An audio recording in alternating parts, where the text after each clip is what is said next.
1, 2, Standing go. by.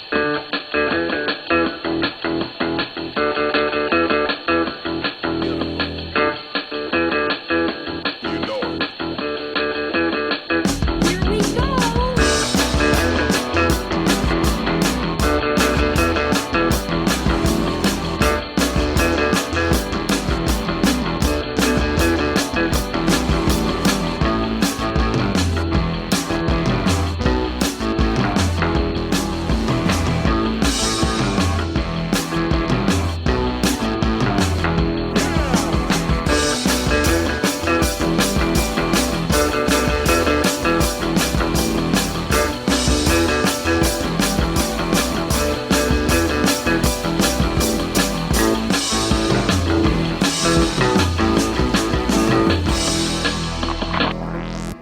Hey, everybody, you're listening to and possibly watching the Comic Book Bears podcast.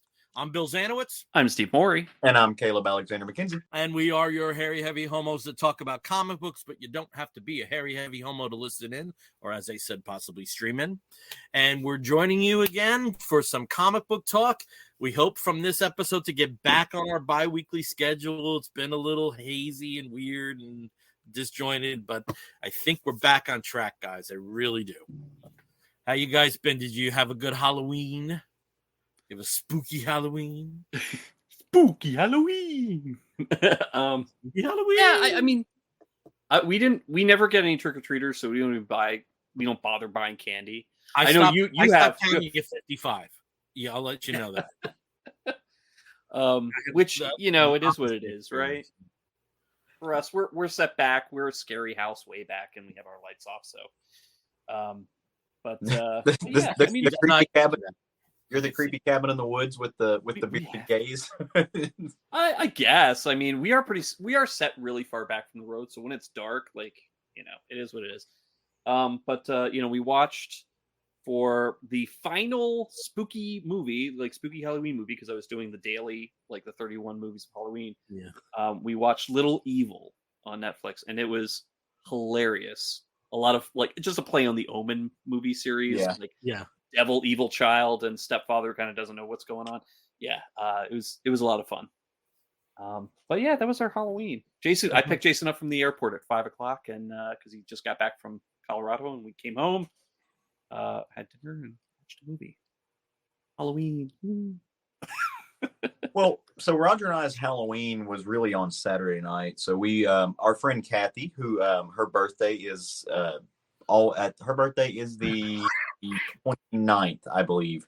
And so she always has a birthday party around that. It's a big costume party, big Halloween party. So, kill two birds with one stone. So we did that, dressed up, went and had fun, had some drinks with friends. And then Halloween fell on a Tuesday night this year. So Tuesdays are traditionally the nights that I go out in the van and I take out socks and blankets and clothes and stuff to folks who sleep outside. So I did not miss that. I went ahead and just jumped in the van and went and drove out, and I passed out treats, no tricks, to the folks here in Central Arkansas. So that was fun. I always enjoy that. So had a good time. But that was my Halloween night. Just I was a guy in a van that went around asking people if they wanted candy. Candy or blankets or other things. Toiletries. From 3:30 to 7, it was a non-ending cycle of me answering the doorbell. Yeah. With all these friggin' kids. I was a bit of a prick in one way, but I benefited some kids. If the kids were dressed in DC Comics characters, they got extra candy. So we had 2 Supermen and a Harley Quinn that made out like bandits. Nice. And the girl was Harley Quinn. There was her friend was Jasmine. And I'm just wondering what was going through Jasmine's head. And I'm pouring candy into her pumpkin. And 1 peanut butter kiss for you, Jasmine, and 3 king size crunch bars for you, Harley. She's my favorite. I have a question about that. Yeah. What superheroes have you guys dressed up as on Halloween before? Or if Supergirl. I went a Supergirl one year. Okay. Oh, cool. As a kid, I went as who the hell did I go as? I like one year it was late in the game and I got the stupid Ben Cooper's Superman outfit with the Lone Ranger mask. That was one year.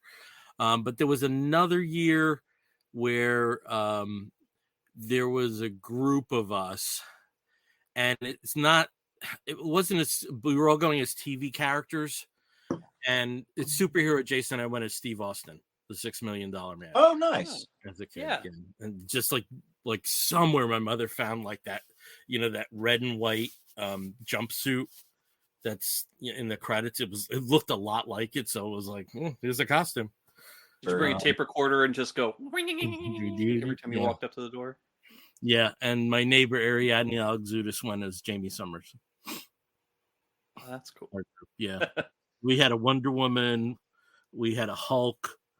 The Hulk was like 5 years old. But it was like the neighborhood kids. Yeah. But that's, and then like as an adult, I went as Supergirl one year. I was hideous. I was a hideous Supergirl. Drag would not be my thing, man. What about you, Steve?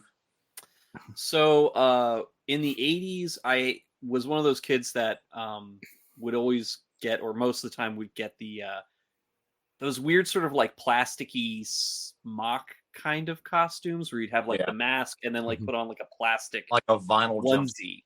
Yeah, that I'm sure was highly flammable because and I'm not 100% sure because I don't really remember all the trick-or-treating back then, but I think I went as Superman one year. Can't remember 100%. I know I did go as a Garbage Pail Kid one year though. That was fun. I went with the one with the spiders all over him. I can't remember. But again, stupid smock ones. But the one year where I made my own costume was also the last year that I went out trick-or-treating. I went as Cyclops of the X-Men. Nice. I had ski goggles. I actually like cut out a thing like to make the yellow visor, and it was red plastic for the goggles, and then had a blue jacket on with big X on the back. Nobody knew who the fuck I was, so it was great. And so what are you supposed to be? So I have been in the last couple of years. Roger and I went as Batman and Robin one. No, I went as Robin. He went as Aquaman one year. We couldn't find a Batman costume for him. And then, honestly, I think that might be it. I want to do Wonder Woman. I really do. I want to do a Wonder Woman costume one year and just go full blown Glamazon. And then there was one when I was a kid. I don't think I did superheroes very much when I was a kid. Maybe Batman, like one of those like kind of like you're talking about the costume in a bag things. But I did a werewolf one year that I've retroactively decided was Werewolf by Night because it would work. So like it was really cool. Like we literally glued like fake hair all over me and stuff, and I had like mud. It was the closest I've ever had to a beard as a child. So or that one time I dated what's her name. But anyway, but no, it was fun. It was good times. But I think I've also never done Superman, and I think I might try to pull off Superman next year, or Diana. Like I said, I may swing for that. See if I can't find a really good Wonder Woman outfit. You could split the two and be Superwoman. That's true. Just be kind of like the villainous, Just wear a Diana wig. That way, it's not Supergirl. There you go. Or just go full on and do Power Girl and just get a chest plate and just have it all out. But no, that's my superhero costume Halloween experiences. Steve, awesome. Just because I had this on hand, I just sent you a picture. If you could put it up, I don't know how long it would take. That'd be too much. Well, we'll see. We'll see how nice the system is. So now I'm thinking of like some costumes. The funniest one when I was a kid was I went as the Empire State Building, and that was the Halloween like a year after King Kong came out, the 1976 King Kong, and I had like a TV antenna and like a monkey that was supposed to be King Kong. The only thing was I couldn't sit down in the outfit. I was on my feet the whole goddamn day. You couldn't sit down in it. That'll learn you. Yeah. My quickest Halloween costume is I got a sheet with the two holes of the ghost, put a tiara on, and I was Princess Diana. So I'm gonna tell on my husband real quick. So at the Halloween party Saturday, number one, I didn't really wear a costume. I threw on a Tom of Finland shirt and threw on a leather jacket and like put some armbands on and just went as a leather daddy because I was tired. Roger, who is also tired, my husband, who is a RN, he's a nurse. He went as a nurse. He wore scrubs. Then that following Monday, my office, my law office, I work for a quasi governmental agency. They had an office-wide Halloween thing, a lunch, right? People were to wear costumes and stuff. So I just wore Roger's scrubs. I took a stethoscope, and I was a nurse that day. And by the way, I have a bone to pick with professionalism, right? Why is it that I have to wear a suit and a tie, but my husband gets to wear basically professional sweatpants? Like professional those pajamas. those things were the most comfortable things I've ever worn while I made money. Like, it's just ridiculous. That's I guess maybe it's the nicest thing they can do. I don't know how long you'd retain your job, but you could. That's true. Could you get scrubs that like where you like basically paint a suit on? I'm gonna do scrubs with like a tuxedo t-shirt. Just because I had it offhand, here's another Halloween costume from years past. Steve, you can put that on. This is me and my friend Judy as the Eurythmics. Not. And then for the remainder of my Halloween night, I was in the mode that Steve was in, and kids had stopped coming around 7:30 or so. And I've always wanted to explore the Hammer horror films. I've seen some like The Curse of Frankenstein and whatever the one with the Dracula and the hippies is, the Dracula 73 or something. I've seen some of them, but I haven't seen a lot of them. So I decided I'm going to start watching them, but I'll watch them in order. And I put on what technically, and it's not even much of a horror film. It's like sci-fi horror. The film of the Quatermass Experiment. I love that movie. 56, yeah. So it was that movie. I don't know why. First time I've seen it. And then there was I was reading with when it played in the States, it had a different name. It had The Creeping Unknown, but it was a double feature with this film called The Black Sleep, which had a great cast. It was Basil Rathbone and Bela Lugosi and Lon Chaney Jr. Q Katrina Pearson. Sucks. And John Carradine had a really good cast in mid-1950s film. And I was surprised I believe it's a film that's in the public domain. The print that's on Amazon Prime is beautiful. It almost feels like a 4K restoration. It was a beautiful print. So interesting. I had a double horror feature on Halloween for the rest of my night. You could consider it a science fiction double feature. Yeah, the second film is horror. I would quantify Quatermass Experiment as sci-fi horror. Well, because it's the creatures are when they go to the zoo. I mean, that was creepy as hell, and it has a lot more in common with Alien than Star Wars. Let's put it that way. Yeah, I agree with that. I will make you a man. Bum, bum, bum, bum. Lovely.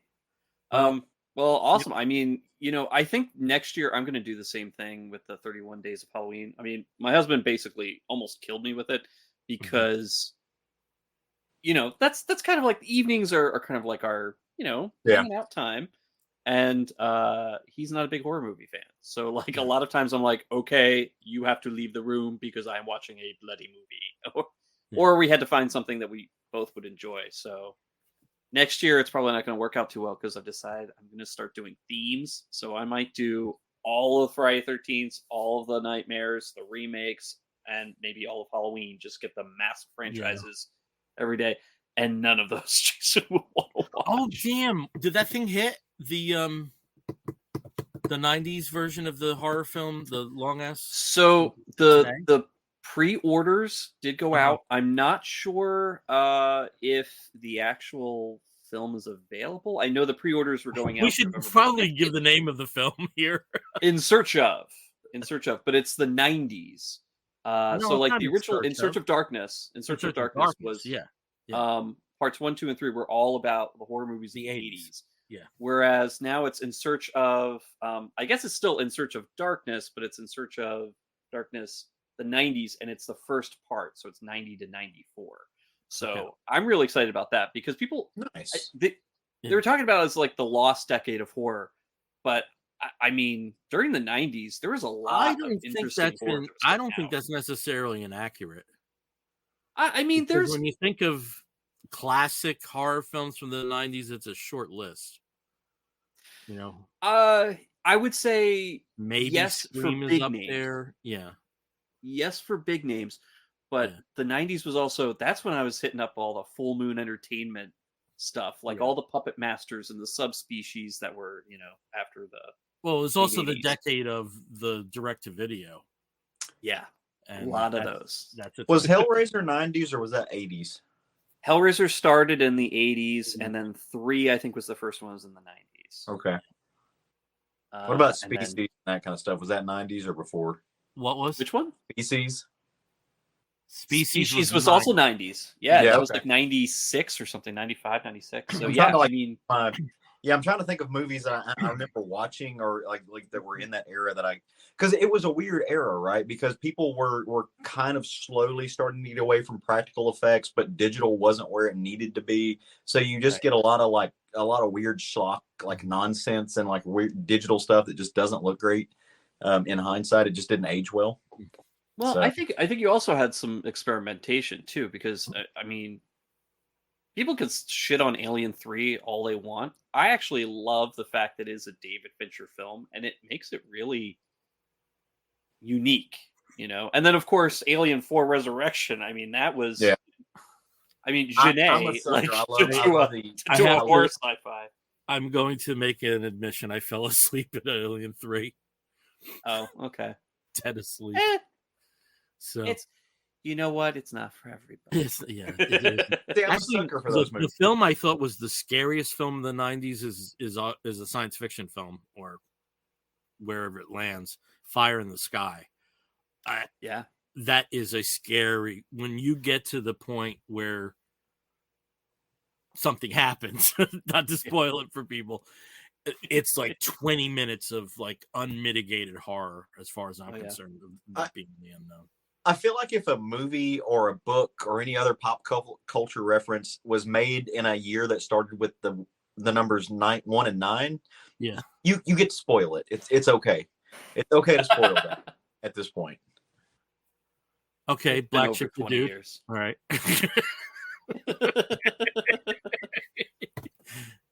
Yeah, I mean, I'm just saying. Well, if you saw the movie poster, you'll get it. It's when they get up to the alien ship, and then for like 20 minutes, I was just terrified.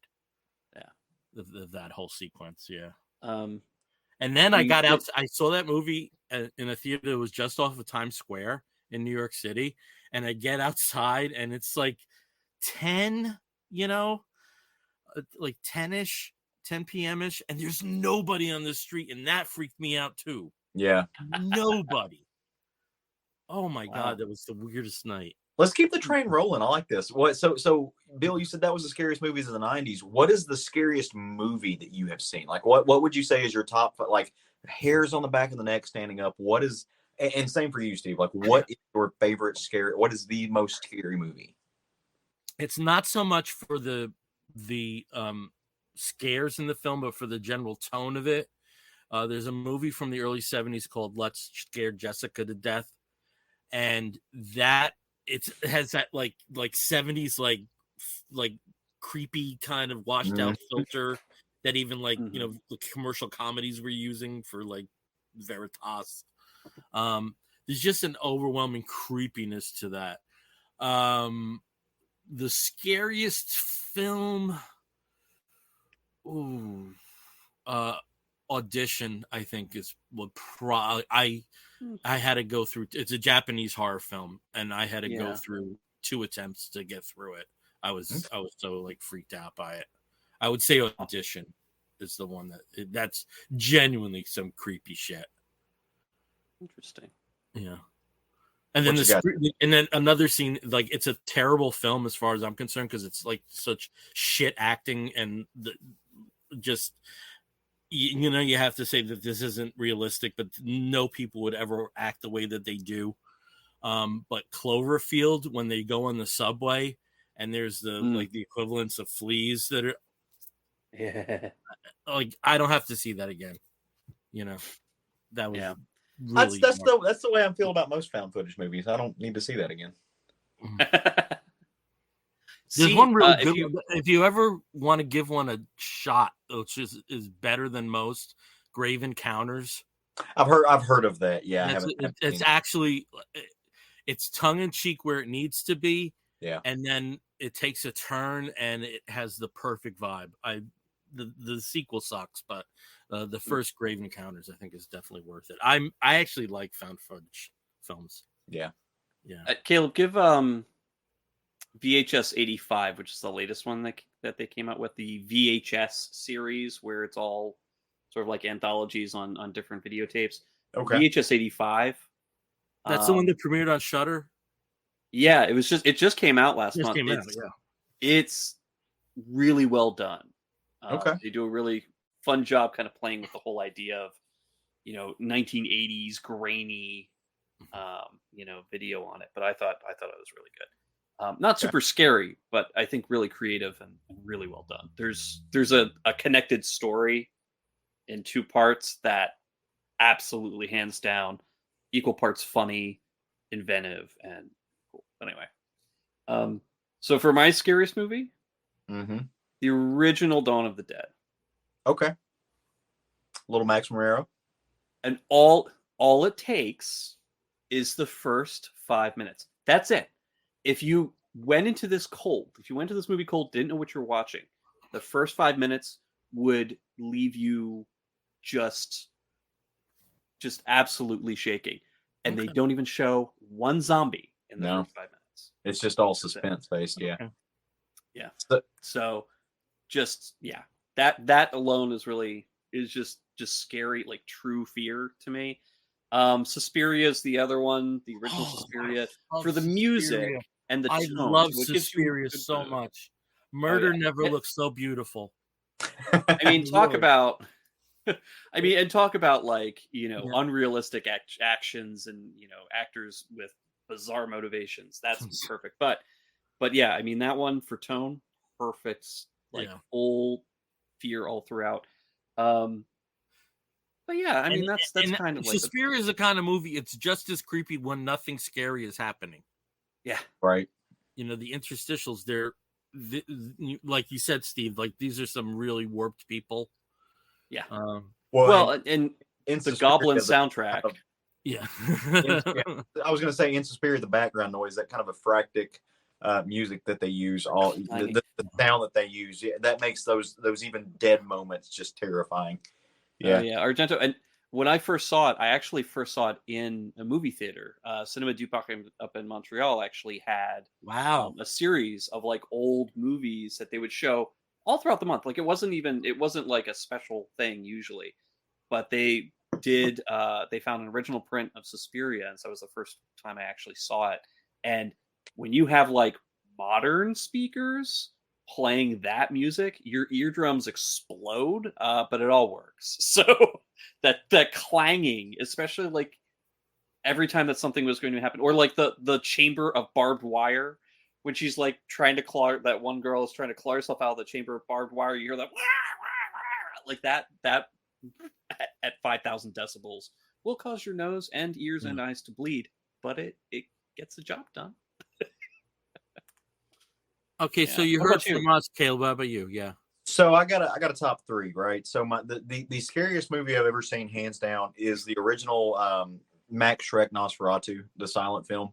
Like that is to me one of the it's one of the original horror movies, but just I rewatch it every year, right? It is genuinely terrifying. Like it just really is. Everything about it just is the fact that it was made when it was made, and that is the outcome. Like it gives, like, I have nightmares about it. I don't know why I subject myself to it, but it's legit disturbing. Number two is probably it's a Romero movie. It's The Crazies. That bothered me to a large extent. And then The Birds. That movie freaks me the hell out. I think it's his best. I love it's the best in the worst way, right? It just is genuinely unsettling. So yeah, that's mine. But yeah, no, dude, the Max Schreck Nosferatu movie, if you've never seen that, it's worth spending whatever Amazon Prime is asking for just to watch it. It's public domain, so yeah. So I mean, it's not hard to find. We have Will Lindis joining us right as we're talking about movies. Will movies, Lindis, yeah. Bears, hey Bears, says Will. So yeah, thank you for joining us tonight. Now, on that note, though, Caleb, you mentioned that you watch Nosferatu every year. Mm-hmm. I also have two films that I watch around Halloween every year. So, Steve, I was wondering before I mentioned mine if you had some that I watch every year. Yeah. No, I don't have any that I have to like. I don't have any ritual movies that I have. Yeah, I have two. And I spoke about it on the last show, Halloween, 78. The other one is The Wicker Man.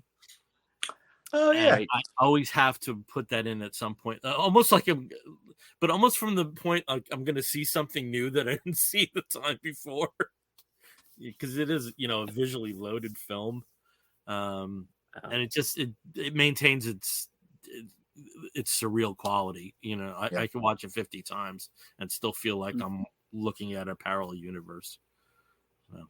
Interesting. Yeah. So I just add on to that. So I do watch the original Nosferatu every year. I'm not a huge, just like actual, like as far as just a fan of things, I'm not a huge horror fan. So I prefer horror. I'm Southern and I can't say the word horror. Yeah. So I apologize for that. It just sounds like I'm saying horror the entire time.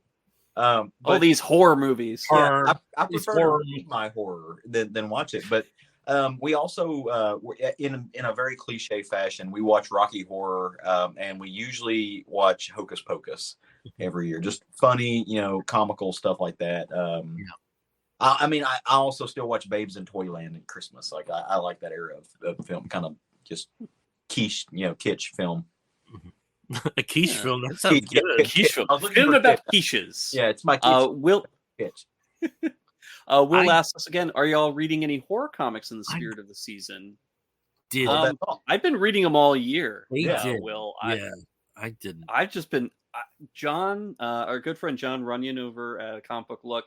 He kind of inspired me over the past couple of years to really give horror comics a chance, and like these guys as well. I mean, we've been I've been reading a lot more over the past couple of years than I think I ever have before, because I never really gave it a thought. Like the classic EC stuff is always fun, but like modern horror, there's some great books out there. Yeah, there really is. Really good. And I'm a huge fan of vampire stories, right? So this is a great time because we're not getting stupid vampire stories anymore.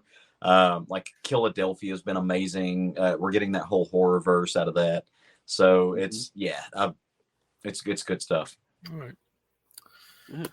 All right. Well, that's another half an hour diversion. Will did mention this. World Tree is solid. And Will, do you mean was 0 RLD R33? James Tinian is now a must-read writer for me. Yeah, JT4 has been really doing a great job. World Tree, I love. I'm kind of like on the edge about what they're going to do for issue number 6, because the way they ended number 5, all right. But yeah, I mean, JT4 has done some really good stuff. He did Memetic, didn't he? Memetic and Cognetic. I think that was him. Yeah. Yeah, those were. I mean, those were harsh. Memetic, especially. Something is killing the children. Something is killing the children is a good one. Black Eyed Kids was great. What was the one where everybody's on an island? Oh God, that was wonderful. I can't believe I only got the first issue. It was like one of his last DC titles. Yeah, That is the last something. House on the Lake. Yeah. House on the Lake. House on the The Lake. House on the Lake. Yeah, Last House on the Lake. Yeah. I would normally know these things, but I can't use my phone right now because my phone. House on the Nice Lake. House on the Lake. Nice House on the Lake. That's exactly what. The last nice house on the lake. The last, the last best nice house. Nice house on the lake. It's a buyer's market. It's the last one. You know, of course, you know, Halloween time, they always come out with anthologies and one-shots, and Headless Horseman was Dark Horses this year. Just really fun kind of playing off of the whole, like, Crypt Keeper collection of anthology, stories that don't really have a connection. It's but fun, just fun stuff. But yeah. All right. Well, there was some bits of news that we probably should cover before we get into the comic book talk. So if you're listening to the audio version, it's time for the news.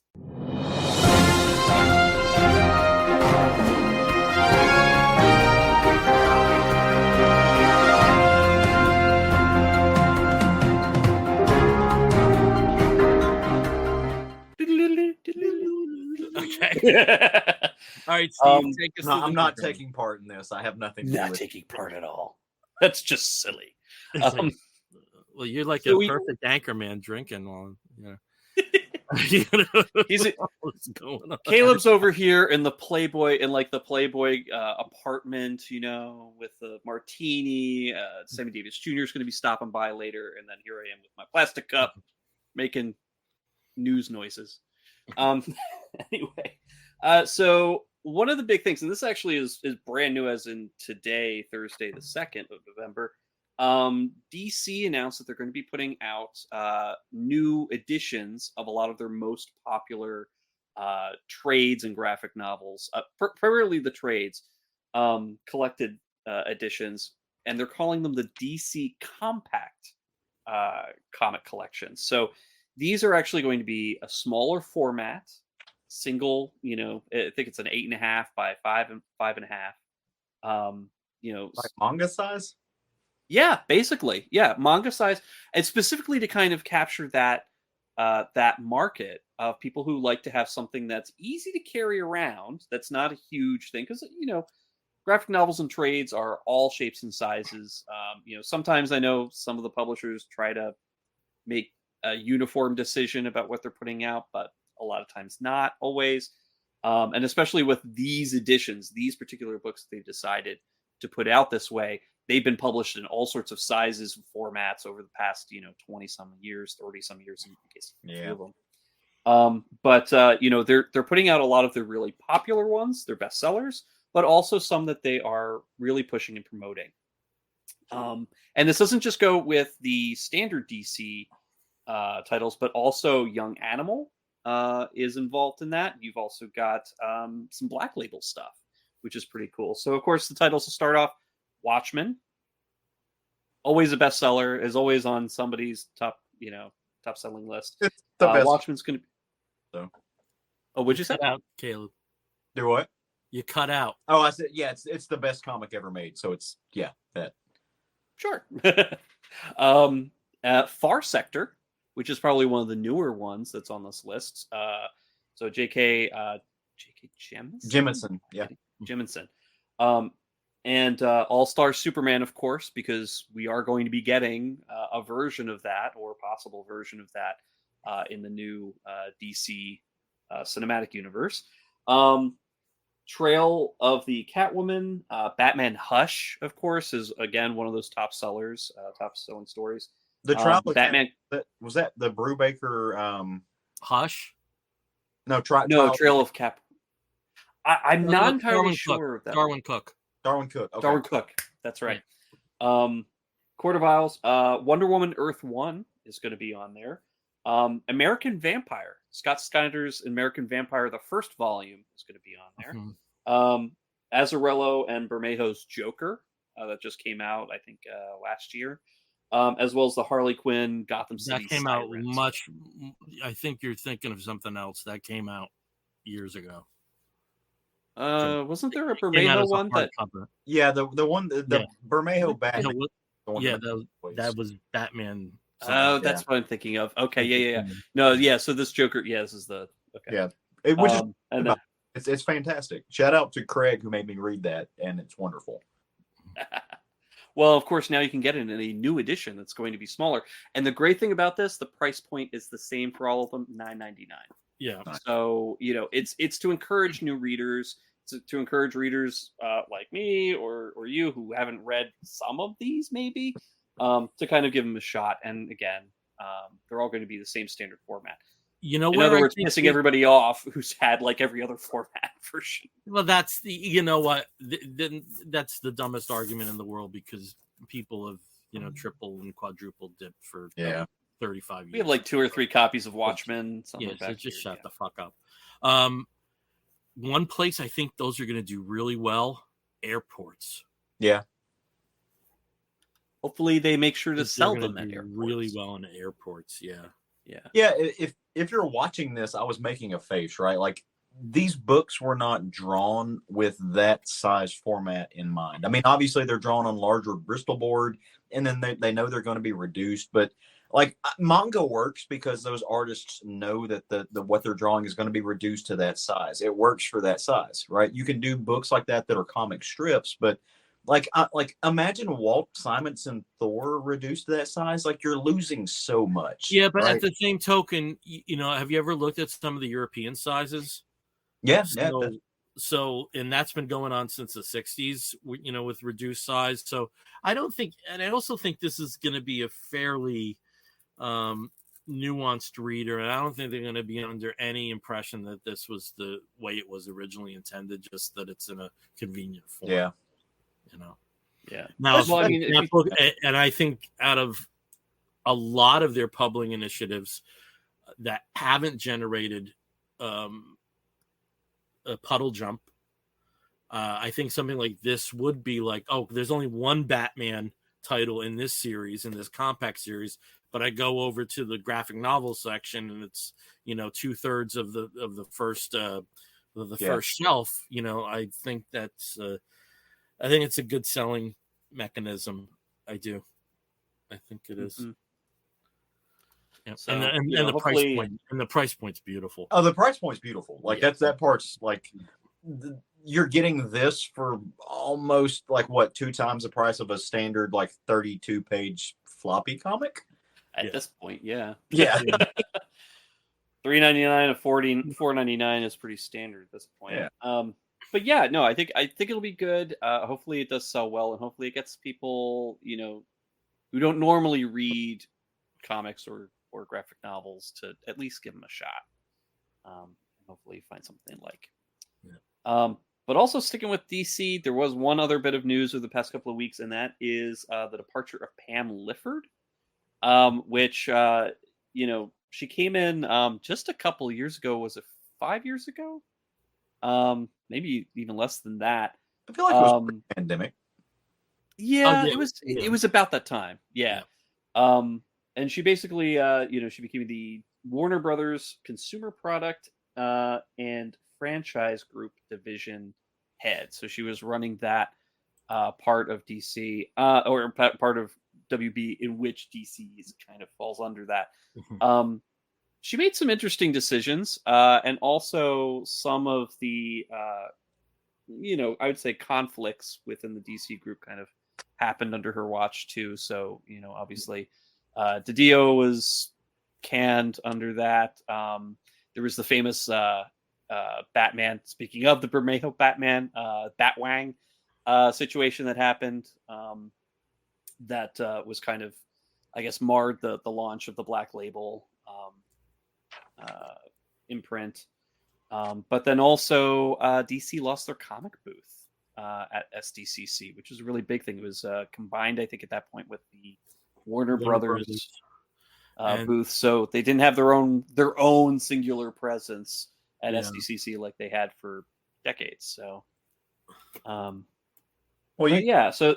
and Bill in particular, you've gone to more of the bigger con. I mean, I know not San Diego, but I've been to San Diego.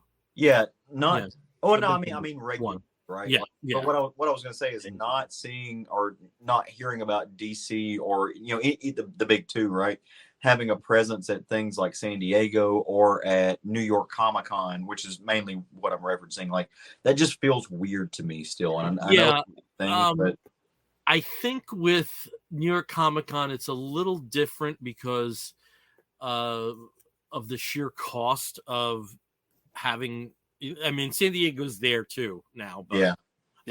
I do think it's a bit surprising since DC moved out to the West Coast, which I never thought was the right move, just because the publishing world is in New York, and I think Right. that goes to one of the key elements of finding somebody to fill this position with Warner's is they have to get somebody with some publishing experience. It doesn't have to be comic books because that's a small world, but there certainly is alignment with a lot of other areas that fall under the consumer division with the way that publishing operates. And you also think of one person that was jettisoned from DC, Daniel Cherry, who came out of esports, and the word was he didn't do a damn thing and took credit for stuff. The word with Pam Lifford, she fought with people and took credit for the stuff she fought about. There's also this and I have to say admitted complication in that you're talking about two people who are people of color, and that's that for an industry that's known for principally white men, middle-aged white men. It was good to see that there were hiring practices that where they were consciously going for something else. But I just think in these two individuals, it just didn't work out. But I do think I know there's somebody that's there in the interim who's been with Warner's for some time.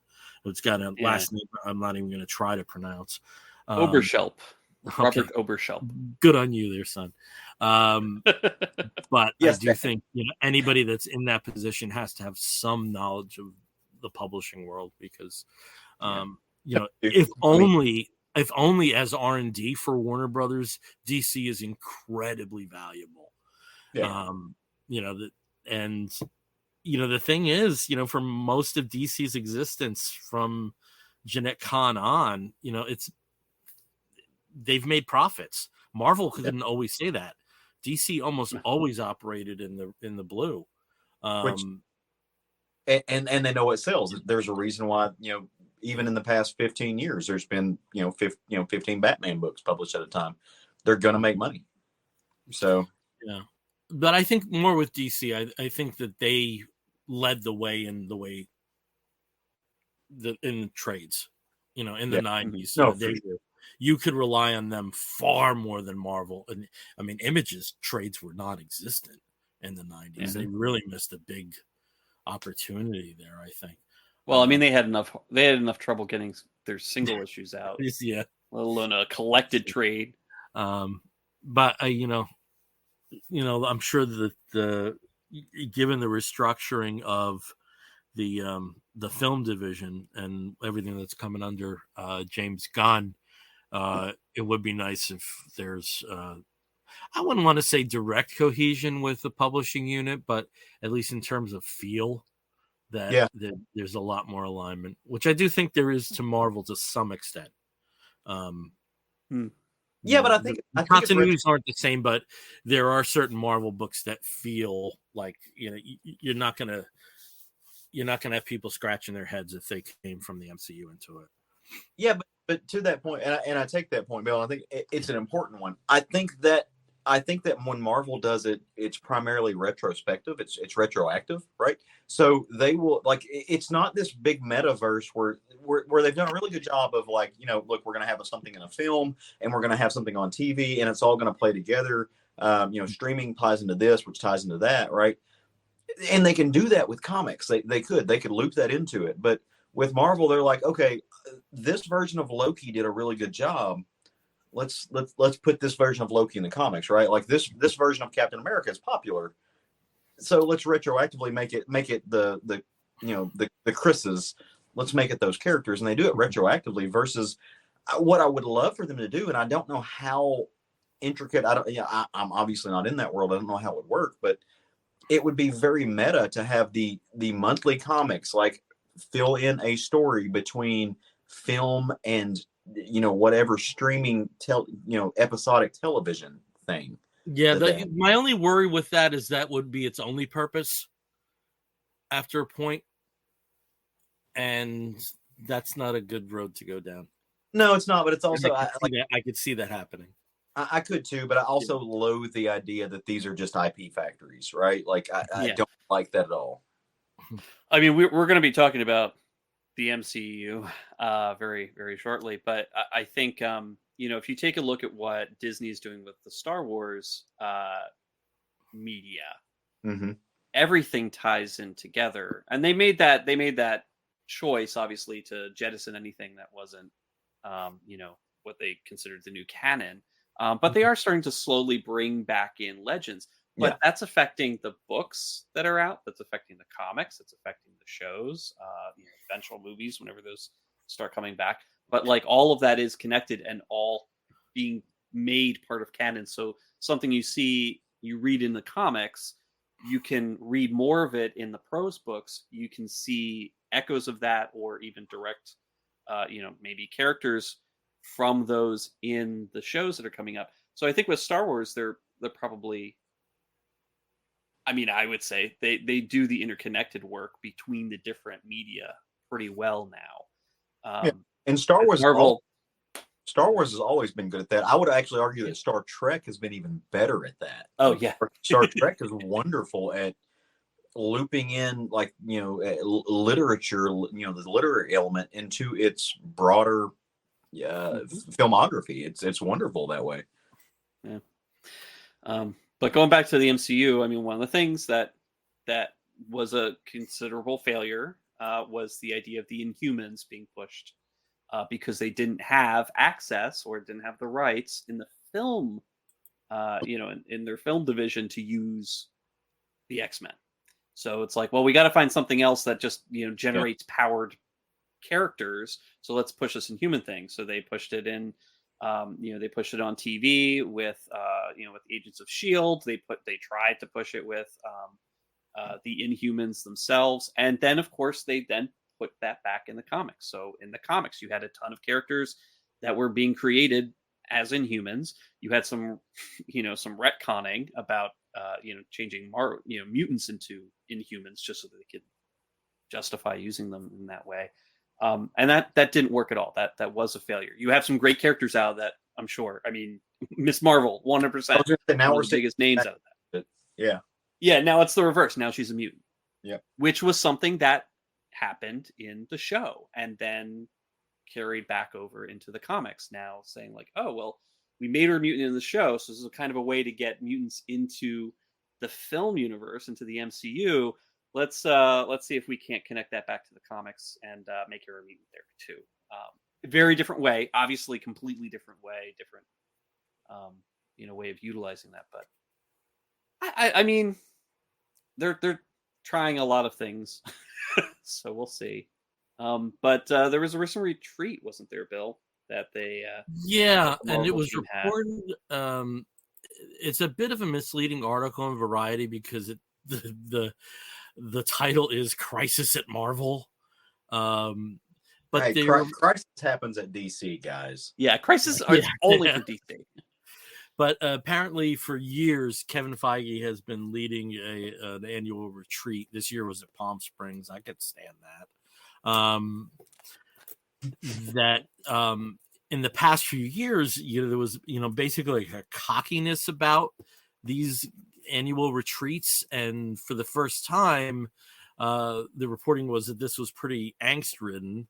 Some of it stems from films underperforming, that the Marvels had a tremendous amount of reshoots, the ongoing issues with the legal troubles with Jonathan Majors, who as Kang was poised to have a major role. And One thing that I did find interesting about the reporting was that Marvel seems to know things are not firing on all cylinders. One thing that came out is that there were episodes of She-Hulk that cost as much as $25 million, and the VFX, yeah, it's in there, and that there's VFX, which again, had been an ongoing problem, was in our, before our eyes in Quantumania. The VFX studio that was in-house decided to unionize, and that's had an effect on other VFX houses across Hollywood. And it was interesting because, when you are on the top of the heap, because I think it's basically impossible to conceive of a film landscape where Marvel films are not part of it over the next decade. Right. But that the reporting was so frank, and it seemed very, people have been very tight-lipped on the MCU business front, and it seems, failure sometimes can generate that. I don't think there's been a big Marvel failure yet. There have been underperforming films, but there haven't been films that have really lost money apart from Black Widow, and that was in a very different situation with the pandemic at the start, and was a pretty okay movie. Yeah, and one that I don't think there's even any kind of baseline comparison to set it against, but yeah, it seems that they're they're recognizing that something's rotten in Denmark, the MCU of Denmark, and It's like 614. They're gonna but I think you can use me as an example where something is amiss. I haven't watched one episode of Loki season 2 yet. And normally I would be right on top of that stuff. I haven't either. It's wow. Are we a hat trick? Yeah. No. I've seen it all. We're up to it. Like it is.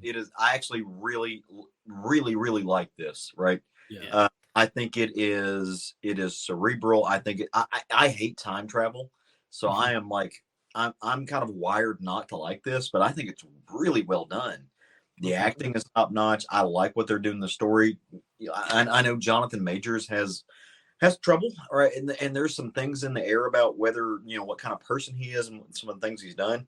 He's fantastic in this. I mean, you can't deny what he puts on the screen. I mean, if you can separate the art from the artist in this sense, it's solid. Like the show is really good. Really, really good. I've thoroughly enjoyed it. And I haven't enjoyed everything that they've done. I'm not somebody who's just going to, it's got a Marvel stamp, I think it's great, right? Like that's not true of me. Loki and WandaVision, I think are phenomenal. Like they blend a really good mesh up of art with episodic television, and they're doing a great job. I'll eventually watch it, and this is the first time that a Marvel show has come out that I haven't been glued to it every single day. I think I had a very unfortunate reaction to Secret Invasion, and just I need to take a break. Yeah, Secret Invasion. It wasn't bad. It's not my favorite thing that's been done. Right, like there were moments in that were really, really good, but overall, I'm not crazy about what they're doing with that storyline. Yeah. So. Yeah. Well, to end on like a positive note, though, we had something else it's not comic book related, but you know what? There's some it's right big behind fans of me. music It's on me, so we may as well talk about it. And I've got a graphic for it, so all right, we'll put it up there. Okay, well, this is the graphic for the promotion of it, which has gotten a lot more acceptance than the actual cover of the single. Which is very bare bones. It's just basically now and then, like in this direction, blue against white. People complain about everything, but that's what it is. But this is, as it's being presented, the last Beatles song, Now and Then, came out this morning. There was a promotional film regarding the making of it that came out on November 1st. And the backstory to this is that when the Beatles, the surviving Beatles of Paul, George, and Ringo got together for the mid-90s anthology project, they, added to existing John Lennon demos, and out of that came Free as a Bird and Real Love. And they started work on this song Now and Then and didn't complete it. And after Peter Jackson's Get Back used significant new technology to enhance the tapes that were recorded during the making of the Let It Be film and subsequently the Get Back film, Paul just asked Peter to apply this to John's voice, because one of the biggest problems when they were recording it was the piano was drowning out John's voice on the demo. And we have this technology where they can siphon that off and redirect, and we now have a recording. I don't think it's a spectacular song. I think it sounds much more like a John Lennon solo song than it does a Beatles song, but at the same token, it's them. And just what an amazing story that 53 years later, after their breakup and the death of two members, that something like this can even exist. And you'll see here my shirt. This was going to be Wolf of the Week, Geek Get or something, but past guest in the show, Kevin Sonicson, designed this shirt. Nice Beatles graphic. And thank you very much, Kevin, for sending this over to me. And you'll see back here, there's Beatles shit everywhere. So just very happy about that. And I just have to thank Kevin. He sent me a couple of shirts. And I'm going to ask this more to Caleb than Steve. If there was a mashup between the Golden Girls and the Dead Kennedys, what would be the name of the lead singer?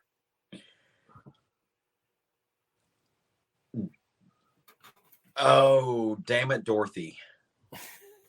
Well, it would be Jello B. Arthur. Jello B. Arthur. Yep. I was close. That's great. I was close. You were real close. I think you would have gotten there eventually. Yeah. I would have thought. I actually would have thought like Jello Spiornak or Bjornak, whatever her last name is. Yeah, but thank you very much, Kevin. And again, Kevin was a past guest. He was on with Cena because Kevin directed the Self-Obsessed series. So, and is that it for news there, Steve? That's it for news. We had those 4 points, and which is a lot more news than what we've had recently. It's been kind of dry. Especially after New York Comic Con. I mean, it's usually not a lot afterwards. Yeah. But I guess we have no excuse not to go over to the virtual spinner rack and start talking about comic books. Now, Steve, you have a Marvel book for the first time in a long time. So why don't we start? And Caleb's got a Marvel book, so you guys start with Marvel, and then I'll come in with a DC. Okay. So I've got a Marvel book, and it is not an X-Men book, although it does share a lot of shared universe DNA here. And in fact, this book probably more than it has in the past. And so what I am talking about is Alpha Flight. I was a huge fan of Alpha Flight back when I was first reading comics. This was the book, the original volume 1 was what I collected in back issues. Every time I had some extra bucks, I would go and pick through the bins and find some old issues of Alpha Flight. And I actually do still have a pretty good run of it up until the hundreds. So you went well past Burn. Okay. Yeah. Okay. So I unfortunately that did not include the coming out issue for North Star, so I don't have that. I have the book. I have the book before it and the book after it, but I didn't have that issue. It wasn't because, but yeah, I was a huge fan of Alpha Flight. Loved Alpha Flight. Had my early proto gay crush on Puck, just because he was like this, literal fire plug hairball. But yeah, love the characters and everything. So Alpha Flight has had several different volumes since then. They've been all over the place. Department H has space, has space stations all over there. They've been sort of world police. They've been villains, essentially, sometimes. It's just, it's very interesting, their history over the past 30 years since I've been a regular reader. But they brought Alpha Flight back as part of the fall of X. So after what happened in the last Hellfire Gala with Orcus and the banishment, essentially, of most of the mutants from Earth, this is where Alpha Flight starts. So in Alpha Flight, they've brought back the non-mutant members of Alpha Flight as part of the Canadian task force to round up any mutants in Canada and to keep mutants out of Canada, so that it can be for humans only. Really, we're hunting them down. We're getting rid of them. And Alpha Flight, apparently, in the first issue, there is going along with it. In fact, there is even a character, a very old blast from the past, Box, or at least the son of Box, who has come back and has designed a form of, a Sentinel/Box mashup automated soldier that he controls with, with the same cybernetic implants and helmet that his father originally did with the suit. We're treated to a couple different encounters with a few mutants.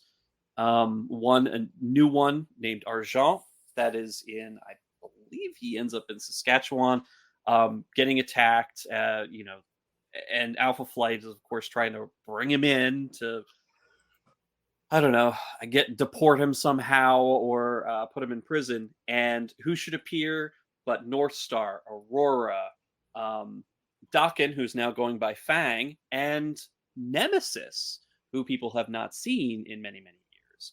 Nemesis, the famously masked, even though it kind of sort of looks like a Spider-Man mask, figure with sword who could teleport, does magic, does all sorts of stuff, appears as well and fights against Alpha Flight and takes Argent away. And Alpha Flight, of course, they're defeated. They're humiliated in front of the rest of Department H. And yet, at the end, we find out, after visiting Krakoa North, somewhere up in the Yukon territories, Alpha Flight appears with the rest of the mutants and with the other members, with Aurora, North Star, Nemesis, etc., because they've been working together secretly.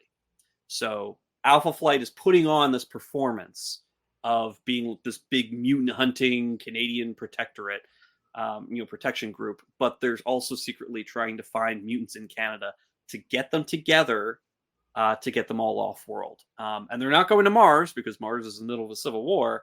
They're going to be going to Chandrilar with the blessing of the Shi'ar Empire. So that's what they're trying to do. They're trying to save any mutants that they can to get them off world, and trying to hide this from Department H. So to save as many as they can before they all kind of have to blow their cover and get out. It's really interesting what's happened so far. There's been 3 issues that have been released. And first 2 are pretty much just fights, and trying to kind of, engage the reader with the plan that's coming up. But the 3rd issue, which just came out, is, or a couple of weeks ago, is actually a pretty big reveal. We get to see who Nemesis is. Now, whether this has always been Nemesis or whether this is just a relatively recent, in canon, development for who Nemesis is, it is a perfect comic book reveal. You have it on the cover, Nemesis revealed, and it doesn't happen until the absolute last page, revealing who Nemesis is. The mask comes off, and it was a surprise for me. It was a surprise for me, even having not read all that much of Alpha Flight over the past 30 years. Pretty cool. Really good reveal. So Ed Brisson is the writer on this one. Scott Godleski is the artist. Matt Milla does colors. And we've also got Travis Lanham as the letterer. Just doing an excellent job on this book. This is one of those classic Marvel comic books. and I like seeing this again. And this team is a very big nostalgia team for me, so I'm excited to continue reading this. It is very, very much tied into the whole X-Men thing, though. So if you're not really following what's going on in the Fall of X, it gives you enough backstory and context, and there's plenty of matter, very much like with all the other X-Men books for the past several years since Hickman. There's a lot of like these these side stories, these prose and articles or letters or whatever, so you kind of understand what's going on. But yeah, if you love Alpha Flight, you've got a lot of characters in here. There's going to be a lot of nostalgia because characters are coming back, characters are being referenced that you may not have seen for 20, 30 years. So it's pretty cool. I'm enjoying it. I can't wait until the next couple issues. Now, I think I'm not 100% sure. I think this is a miniseries rather than an ongoing. One thing that's been interesting has been the way that comic books have been solicited without, and you see this, DC does this a little bit more, but Marvel's also been guilty where they're not solicited as, one of five, but it's clearly, it ends up being testing the waters, that if it's a smash hit, it will go. I mean, the most recent one where that happened was Poison Ivy. The sales for Poison Ivy were, it was originally intended as an 8-issue series, but not solicited as a mini series. Then they extended it to 12, and now it's an ongoing. So I think that's part of the new paradigm, that there are certain miniseries that are not solicited as such. I imagine it would be. Kudos on Marvel to actually have a Canadian writer writing Alpha Flight. Yeah, that's great. I mean, I have a feeling that they've kind of tried to do that, or at least have somebody from Canada involved. Well, they did have a one shot called True North, Alpha Flight True North, where it was all Canadian creators, but those were like small little like 8-page stories. I don't think, I mean, Byrne, obviously. Byrne is like, I think he's milked his Canadianism for all it's worth in the way that Randy Newman milks the 4 months that he lived in New Orleans with his piano playing style. So I have a lot of questions, but it's not my place to ask you. I think I should just read this because the last time I read Alpha Flight regularly was when Byrne was on it. I did pick up the Omega Flight miniseries, which was 2007 already. I mean, that's how long ago that was already. This is one that I might investigate because I've always liked the characters. I've always liked the concept, the situation as you explain it, with Krakoa North and the political machinations that are happening. That sounds really interesting. So I might investigate this, Steve. Did either of you read Game of Flight? No. I know of it. So it's a tie-in to Immortal Hulk, which, by the way, is required reading. It should be. It's phenomenal. If you love me, I need you to read it so we can talk about it on a fairly regular basis someday. But there were moments in Game of Flight that I mean, it's Alpha Flight, right? It ties into the more gamma parts of the Hulk and its relationship, but it played off of the really great connection to the Alpha Flight Hulk universe that we never really thought of. So go check that out if you haven't. I mean, there's some really cool stuff there, and I wonder if there's anything referenced in, because I know you said that they talk about a lot of like figures and stuff, and I wondered if there was anything referenced in here about Gamma Flight. I think this one, this Alpha Flight group is very, very close to the classic. We're talking early days, 80s Alpha Flight, 80s to 90s Alpha Flight group. Well, there isn't, oh gosh, what was her name? Because she is dead. Although maybe she'll come back. Maybe Puck, Shaman, and Snowbird and Wendigo played a pretty big role in game. Yeah, and so we've got everybody sans Wendigo. Wendigo's not in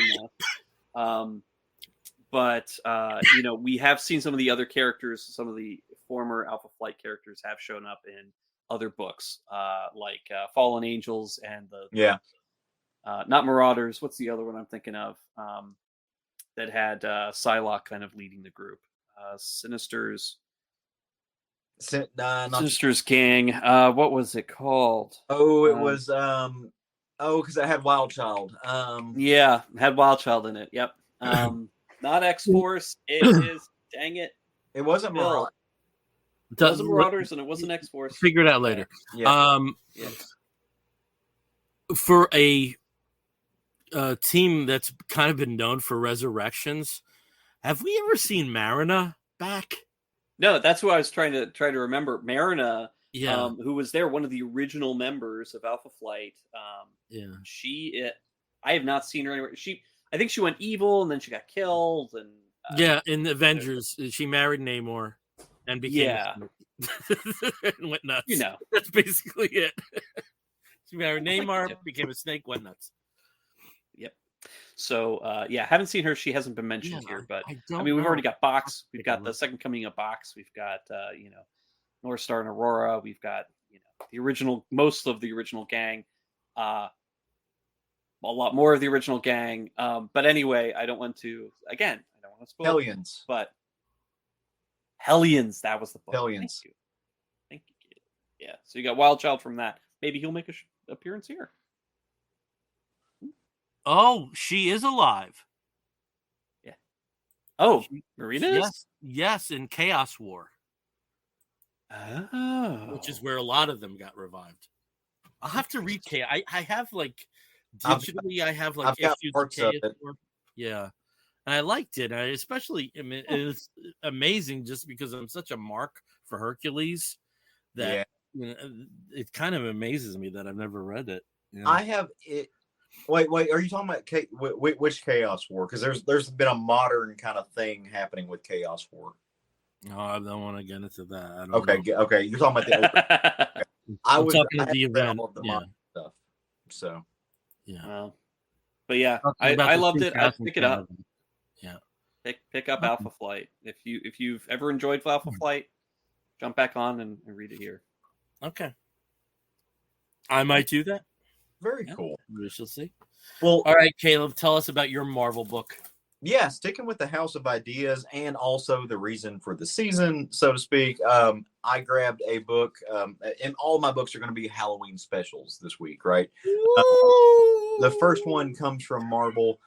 It is the Crypt of Shadows. It has a pretty robust, creative group because it's an anthology, right? So most of what goes in the book, it's bookended by a story by Al Ewing and Paul Davidson with colors by Rain Burrito and Travis Land. I'm doing all the letters and stuff. And much like his Marvel 1000 book, he kind of interlaces this story throughout the anthology, right? These other stories. But you get really great stories. One of them is a Scarlet Witch story by Steve Orlando, who's writing the ongoing Scarlet Witch title right now.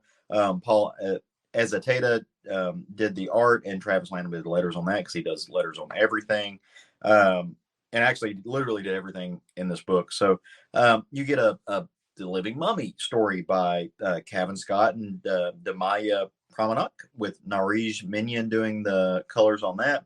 You get my favorite and the standout to the book, which is a Daredevil Man-Thing crossover by Declan Shalvey and Alex Lenz with colors by Matt Milla. And then A Soul Worth Hunting by Sarah Gailey and Eder Messias, who did the pencils, Jonas Trinidad on the ink, and Michael Wiggum on the colors. And that particular story was fun. It was a Hulk story, kind of a Hulk and Werewolf by Night by the way of Kraven the Hunter type story. Anyway, all in all, this story is like I said, it's bookended by Al Ewing's kind of ongoing tale. And that tale is told by none other than Mr. Stephen Strange's brother, who is trapped in a mirror. His name is Victor Strange. And he's had a long and storied history in Marvel. He's, he died, he came back, he was a vampire, and it's a thing, right? And so all throughout the story, it's just him lamenting and telling issues about why he's pissed about being trapped in a mirror, which I don't necessarily blame him for. I'd be kind of upset if I was that as well. But you get these stories interspersed, right? You get a story about the Scarlet Witch, and in her town that she's kind of created a protectorate of. There is a house. It's a murder house. One of the bricks is possessed by the spirit of the bricklayer, and this is somebody who's, in the 80s. By the way, I was not okay with the fact that it referenced 1985, and I'm like, oh, then it goes to today, and I'm like, oh, that's a weird 20-year jump, and then I realized, no, it's a weird 40-year jump. That bothered me in my soul.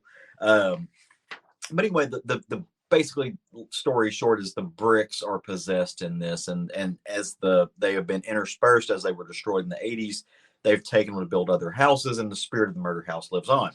The second story in the anthology, and I think Steve Orlando's story, not to be a dick, but Orlando's story was kind of the weaker of all the stories. Not because of Orlando, but because of Paul Zetta's art. Just didn't do it for me. It felt unfinished and rushed. But that's just me. I really like what Orlando is doing in the ongoing series, so yeah, I'm not mad at it. The second story is the Living and the Dead by Kevin Scott, and it's a living mummy story, but it's also Deadpool, who I don't particularly care about. Somebody is robbing a museum to get an ancient Egypt artifact, right? And they're going to resurrect the dead and cause all kind of problems. But this unionized league of necromancers has an issue with this. They've hired Deadpool. She happens to break into a museum with a living mummy. It's a thing. It doesn't work out well for her. The standout to me was easily the Declan Shalvey story. In this book, Daredevil has been fighting the Hand for how many hours now, we don't know. He said he started fighting him before the sun went down. It started to come back up. He's been overwhelmed. And he's about to break, right? He doesn't know how to keep this up, when all of a sudden they kind of find their way into this crypt that the Man-Thing has made his lair. You get absolutely stunning, amazing art by Alex Lenz, who also did the Hellcat series I was a big fan of here recently. It's a good time, and it's just basically like it links up this is the man without fear and the creature that inspires everything with fear to burn, and how would they interact. And they have interacted before. We get one of my favorite things in comics, which is an editorial note, which Daredevil references, and it goes back and says, hey, see Daredevil 114 from 1964. I love that. We need more of that, and I love that Declan Shalvey included that. The last story is, again, it's the Hulk story. Hulk is running, and he is being chased by Kraven the Hunter, and then also they happen upon a place where Werewolf by Night exists, and you get this particular version of Hulk is a monster who's afraid of his humanity. You get Werewolf by Night, who is a human who is afraid of his monstrosity. How do they interact? You also get Kraven, who just wants to make sure that he's the best, and they have to overcome that. It was a really fun anthology, just really playing into the monsters part of the Marvel Universe. I always dig that. It was great seeing the Living Mummy again. You don't see him too often, even though that was probably my least favorite story of the book. Just not a huge Deadpool person. So, but check this out as a one shot. There are things that will spill out of this, right? There are things in the Scarlet Witch story that with the bricklayer that you will see come into Steve Orlando's ongoing story.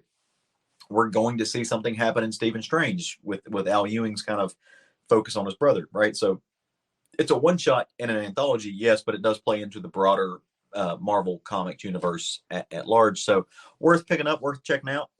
Fun anthology, man. None of these treated me poorly. I was very happy to have read it. So Crypt of Shadows, 1 of 1. I like that you put that. None of these treated me poorly. No. That's good. I mean, with anthologies, it can be really hit and miss, Yeah. With an anthology, that's the thing, right? Like I want 50 plus 1% happiness with an anthology. Don't expect every story to land. Don't expect all of them to be amazing. Give me 50 plus 1. It's a successful anthology. This well and beyond 50 plus 1, right? Every story treated me well. Some were better than others. Yeah. Well, that's good. That's pretty good. for anthologies, like I said, I read the Headless Horseman anthology for Halloween, and for Dark Horse, it completely, no characters. This was all unique characters. Yeah. It really did read like a like a 60s, 50s, 60s, or even 70s horror anthology. So it just had that kind of classic feel to it with a little bit of some difference. David Dastmalchian's story to end it was absolutely scathing. Loved it. But yeah, I mean, this sounds great too, because I'm not super familiar with a lot of the monsters from Marvel.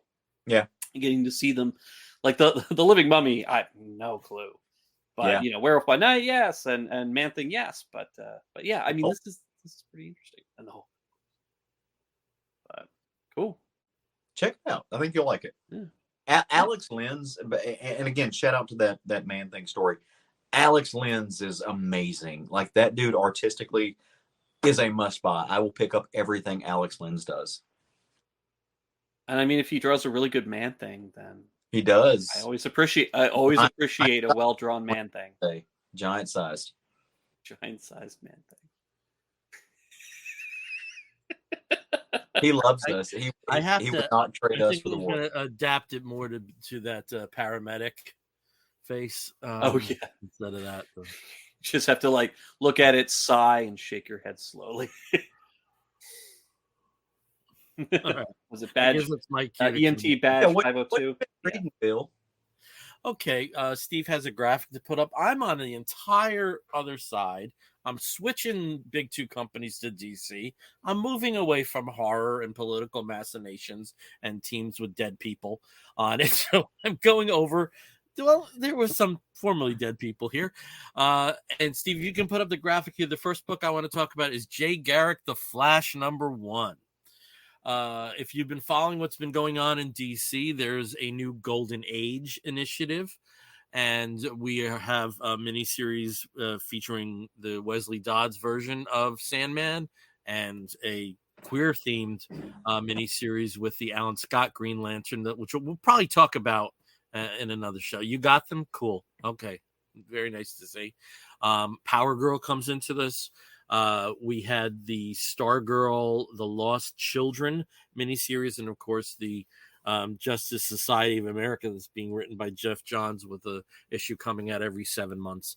So, and I'm almost not lying with that. But this is one of the miniseries that's out there. It's written by Jeremy Adams, who is coming off a fairly lengthy run as the writer of the main Flash series. I'm very sorry. I've got some coughing going on tonight, folks. I'm very sorry about that. And if you followed the Stargirl, The Lost Children miniseries, you would know that there were a series of time-displaced sidekicks that vanished from timelines that through younger team members led by Stargirl have been restored to the timeline. And one of those was Judy Garrick, who was the daughter of Jay and Joan Garrick. I couldn't think of her name for a second. And in the early 1950s, she was Jay's sidekick as the Boom. So you see the two of them there. The art in this is by Diego Orlotegui. I'm not so knocked out by his art, but one of the elements of the art that I was knocked out is the colors. And these are by Luis Guerrera. And, just a very nice palette, almost kind of muted colors, not very forceful ones, which I think really benefits the story. So what we have here, you'll see in the graphic that I have here. If you're listening, I'll describe this to you. It starts in Keystone City in 1963, and Jay and Judy are off to battle a villain who has kidnapped Jay's wife and Judy's mother, Joan. And as they're in the middle of this mission, Judy disappears, and she's not just disappeared from the action; she's disappeared from history. Jay and Joan eventually forget all about her, and you can reference why I forget the villain's name, Child Catcher. No, that's Chitty Chitty Bang Bang. But there's still some elements of the Lost Children storyline where we're still getting some information about what exactly happened with the missing sidekicks. But Judy's back. But she's also in 2023 now. Jay and Joan, even though they would be over 100 at this point, have had their lives extended through various means. I don't think we've come down specifically on how that's happened, whether they absorbed energy from a demon in 1944, or it was also the after effects of the time that the Justice Society spent in Ragnarok. I don't think they've really come down on how their lives have been extended, but they've been extended for a bit. So they're in 2023. Steve, if you can go to the other graphic. And as Judy's learning about this, she now knows where previously in terms of speedsters was just, just Jay and Max Mercury and Johnny Quick and herself. Now there's a whole team, a whole bunch of speedsters, and she's coming into a family. But she's also used to being what she is, which is a hero. And as she's waiting, again, it was a very touching moment where Joan doesn't recognize her at first, and then everything floods back, which has happened in DC before when Wally came back. So I hope that's a thread that they follow up on. But Judy can't help but be a hero. So she goes out, even though she's just been reintroduced. And, for Jay and Joan, that's not exactly what they were hoping to happen. They were hoping that she'd at least have dinner first and then go out and do that. There's a really sweet classic comics feel. I don't want to say Golden Age. I don't want to say Silver Age, but this feels like a comic that's been published before that I just didn't read yet.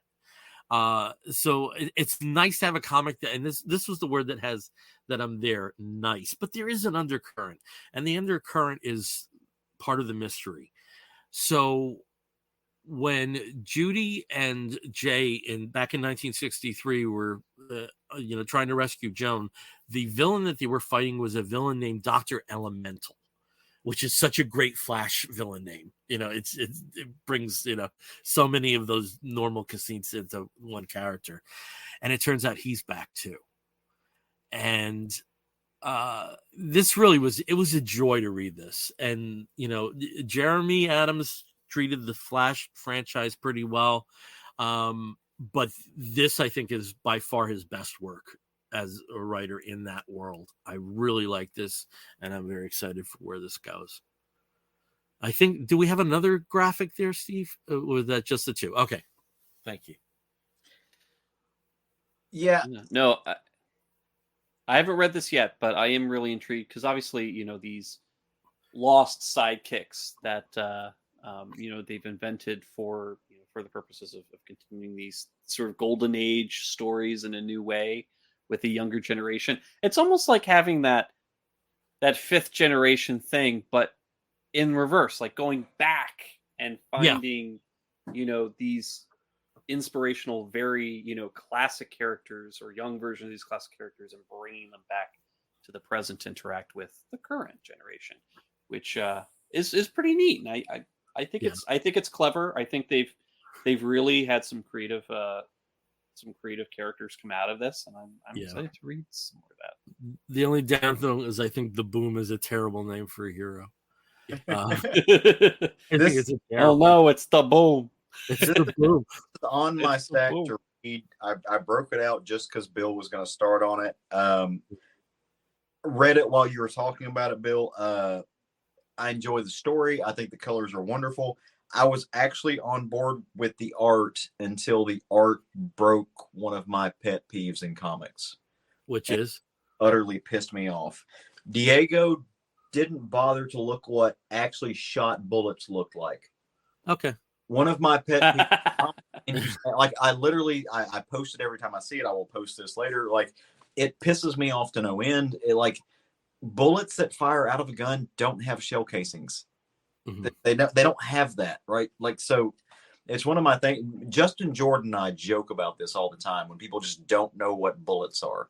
Yeah. So yeah, I was on board till that moment. Okay. So weird pet peeve. You lost me with the bullets. Yeah, no, well, it's the same that put me off of the most recent Daredevil book, right? With they had a special, and it was the Kingpin was duck hunting with a scoped like deer hunting rifle, and it shot out bullets with the casings on it. I'm like, no, fuck this. Like, I can't with this. I'm done. It's a pet peeve to no end. Yeah, They're I don't the get- really only long pet peeve- bullets, you know. Yeah, the only pet peeve I really get is when Ollie's depicted as a left-handed archer. That's the only time I get. Yeah. You know, like you should know the character well enough. If you're the regular artist, even the cover artist, you should know that. That's the only time I kind of fall out of that. I've got a few pet peeves. Bullets is the big one though. Like, if you don't do a bullet, if you show me a bullet casing on a bullet flying out of a gun, it's the southern man in me. I grew up around these things, and I just can't stand it. It drives me insane. Steve, do you have a pet peeve? I mean, I've got several, but most of it's just lazy art. To me, is probably my biggest pet peeve, and so unfortunately, a lot of '90s art to me. Yeah. You know who's very good at giant boobs? I don't like giant bullets. Boobs and tiny waists. Who's very good at shot bullets is Matt Wagner. No, what is Matt Wagner not good at? But he's very good at that. There's a Zorro cover that's like, yes, I know. You know what I'm talking about. Yeah. Yep. Yep, absolutely. All right. Hopefully we can get the rest of this into half an hour. I doubt it. But I'll be quick. I'll be quick with my stuff. You do that then, Steve. Talk about your So a couple shows back, I talked about the DSTLRY anthology that came out as a way to introduce the world to the new publishing concern. And the first book, the first series that's been released under the DSTLRY label is Jock's Gone, which is a sci-fi story here, written and drawn by Jock. What a beautiful logo. My God. God. Absolutely. Oh, that is a beautifully constructed logo. Wow. Lee Luffridge and Jock are both responsible for the colors, and World Designs, whoever that is, whoever is included in that group, does the lettering. But it is, and this is just one of the covers. There were several covers that came out that I absolutely loved. I have one of the other covers here. This is another one that came out. I think this was more for the store-specific ones, Bird City Comics. But just absolutely gorgeous. And this is my cover with just the eyes. And there's a lot in the book that really deals with the eyes of the character. So it's about a future setting on this world. There's a main girl character who essentially is a scavenger. If you're familiar with all those stories, usually news stories of children in parts of the world that make their living scavenging in garbage dumps for usable materials, for for things that they can sell, things that they can use at the home. That's essentially what this is about. With this girl and other locals that make their living scavenging from the spaceport that's in the city. They live outside the city in shanty towns, and they go in whenever there's like a major ship that lands to try and get some of the salvage off of it, usually through the 5-fingered or 10-fingered discount way. And so in this particular story, she wants to help her mom. Her mom's pregnant. Her father's nowhere to be found. He's possibly dead. And so she decides to go with a group of adults and some other kids to get onto this giant new space cruiser. This is a cruise ship for very wealthy people. And so she decides to get on there, steal a whole bunch of supplies, food, whatever, and then punch the ejects for the escape pods. Unfortunately, the adults that she throws in with to get onto the ship end up being freedom fighters. They are anti-establishment terrorists, essentially. And so disaster strikes. She has a choice to make and ends up saving her friends, gets them into escape pod and off the ship, and she is trapped in the ship. And the book basically takes place over the course of 8 weeks that she's been trapped on this ship, hiding from the authorities, hiding from the crew, and making friends with the chef in the kitchen so she can eat, and also staying away from all of the terrorists that also made it onto the ship that had been hiding out on the ship too. And she's like, I don't like them. They're not cool because they almost got all my friends killed. But obviously there's a lot more going on than what we're really told up front by Jock. The main crew themselves have another agenda, and it does involve in some way the wealthy passengers, but also in fighting against the terrorists, you're getting some things. Jock's put some little breadcrumbs in here that there's something else going on that could bode very ill for our heroine. But as a stowaway story, I think it's off to a great start. Really excited to see how this goes. And I think these are, of course, limited series, but the format is beautiful. It allows for some absolutely amazing splash pages, and just some great, storytelling techniques here, where you can actually see her crawling through parts of the ship, and sort of talking about what she sees day to day and how she escapes notice. And it's really great.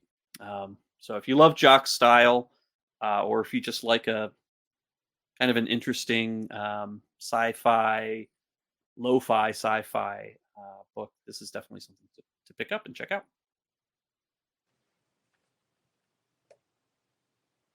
Bill, you're muted. I'm a failure tonight. All right, so Caleb, let's go over to you.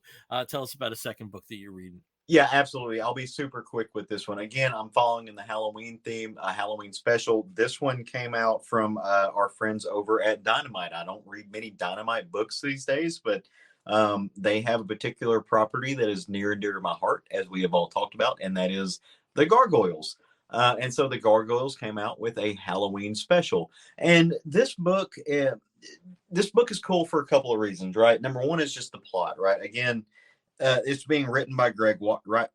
I can't speak tonight. I apologize. Greg Weisman and Diego Bonesso does the art, with Nicolo Leperini does the colors, and Jeff Eckelberry does the letters, with a main cover, which is the one you're seeing now, by Matteo Lolli.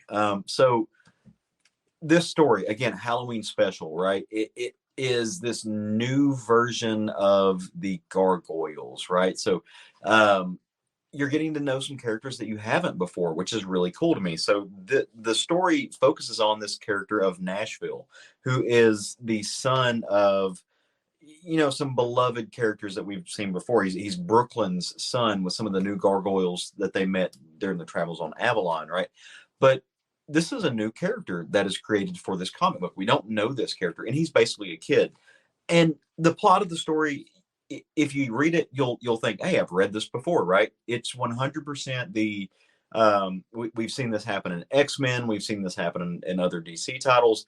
It's Halloween. It's the one time that the monsters, right, can go out in public and interact, and it be a thing. They're able to get out and do things. And especially for a kid like Nashville, right? He's excited. He wants to go make friends. He wants to know the humans around him. He's tired of being locked up and cooped up and everything. So this is his night. And you can even see now that the Gargoyles they're known to exist in the world. Kids are dressing up here we've got Goliath, and we've got several other characters that are shown in Halloween costume. I think Brooklyn's down there somewhere, and Hudson. So we see that they're going out in the world and doing things. It does the X-Men thing though, right? There is this group of militant anti-gargoyle forces in the same way that there are anti-mutant forces in some of the old school Claremont stories, and they attack, and calamity ensues, and the gargoyles have to swoop in and save the day. And they quote unquote out themselves when they do it, and in several ways. Even though the gargoyles are known, they're still trying to get humans to like them, to associate them, not to be scared of them. There's this really great moment in this book where Lexington, who is my favorite character in the story, he goes after they kind of they beat back the bad guys, right? There's this big Halloween dance and everybody's having fun, and Lexington goes down there, and there's this person in a Halloween costume, and they're like, "Hey, do you want to dance?" And Lexington goes, I'm a real gargoyle, right? And the Halloween person is somebody in a feminine kind of costume, and he goes, "Yeah, no, I know you're a gargoyle. I'm a man, right?" And Lexington goes, "Yeah, no, I do, but I'm married." He's like, "It's okay. It's just a dance. Let's dance and have fun." And so I thought that was this really great thing where you get this, Lexington is a quote unquote heteronormative straight character. He's a gargoyle, but he's straight. And so he goes down and is like, "Hey, I'm this thing." And then there is a queer related character that's like, "Yeah, no, I get it. I'm a dude in a dress during Halloween. Let's dance anyway and have fun." And he's like, shit, yeah, let's do it, right? I've gone out dancing with straight friends before, right? I've gone out dancing with my hetero dudes, and we have a blast. It's a great time, and I love seeing that reflected in comic books, right? You can be a straight person who has gay friends and still go out and enjoy yourself and dance and party and have fun. You can be a gay guy like me with straight friends who don't think that dancing is going to lead to something sexual later, right? I mean, we all have the fantasy, but I digress, right? It's a thing, right? But it was great to see. You get to meet these characters. Nashville is delightful. He's a young little bright-eyed wonder of a creature. I can't wait to see what they do with him, and it's just more in the saga of the gargoyles that I love. And I know the Gargoyles book kind of has mixed reviews. There's a lot of people who don't care for it. There's a lot of people who just thought it's Dynamite comics, right? Like, this is just kind of mid comics. It tickles all the nostalgia buttons for me, right? It does. It tickles all the nostalgia buttons for me. I'm a kid of the 2000s, early 2000s. And if you're not watching this live, Bill is currently dying laughing because he knows exactly what I'm talking about. So he's losing his composure. I can't wait for the mid comics imprint.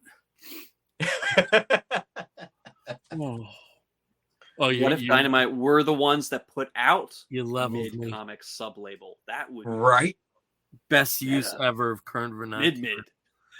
Oh my god, dude, you made me crack up. Okay. All right. So I guess it's my turn. I apologize. I might go a little longer than the two of you just because I really enjoyed this book. Okay. So Steve, if you could pull up the cover, this is a book I've had for a couple of months, haven't read it yet.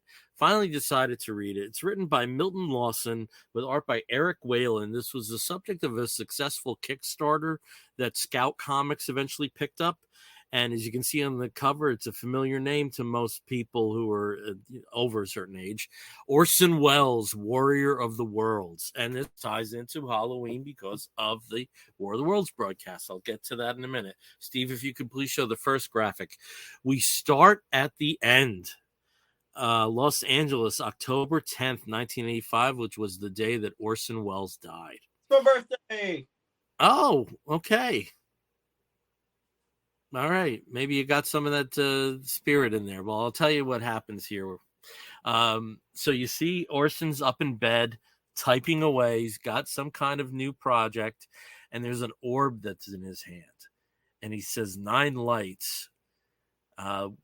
And then the orb falls to the ground at the moment of his death. That's where we start. The book concerns a documentarian named Paula, who developed a relationship with Orson and always wanted to do a more in-depth documentary, but she's been caught in a cycle of nature documentaries for PBS. And, you can also see this is 1985. There's not a lot of opportunities for documentarians. But she's always been fascinated by somebody that she would call a friend, but not a close friend, Orson Welles. And she's given the news that he dies. And she always felt at the time with Orson that there was weird things. He would go off just disappear for a few hours and then come back. Very often there were sometimes clandestine looking men that would appear to be reporting to Orson that was completely unrelated to the film work. And she dismissed it at a point where it's just his, weird world of a creative genius and these things happen. But when he died, she remembered a conversation of somebody saying that she thought Orson worked for the CIA. And she just started getting fascinated by this. And one thing that Orson Welles said, if there are mysteries, some of them are conspicuous. Some of them are out in the open. There are clues out there, which goes along with his, not just his cinematic storytelling, but also his history as a magician. And she looks at a bit of film of footage where he's doing a voiceover. And it's clear, though they can't legally say it, I don't think, the voiceover is for the Transformers, the movie, and which was actually one of his last roles. And as she's looking at this footage, she knows something that flashes really quick. And she takes the film and she notices it's a UFO. So she starts thinking about this issue of things being in plain sight. She goes over to a studio that she has a relationship with, looks over some other old film of his, and she finds another portion where there's just a brief insert, a flash like that, of 3 UFOs. And she was also puzzled by this report that his last words were 9 lights, which he had said to her in the past. She enlists a friend and they decide they're going to investigate this farther. And this might be a good topic for her as a documentarian, secrets of Orson Welles now that he's passed. So she interviews Peter Bogdanovich, the film director who was very close to Orson Welles, who just recently passed away. And she has a conversation with him, and then later one of the cinematographers that really goes nowhere, apart from a couple of sprinkling of clues that, they also, there's my cam back, that they also felt something was very strange at various points with him.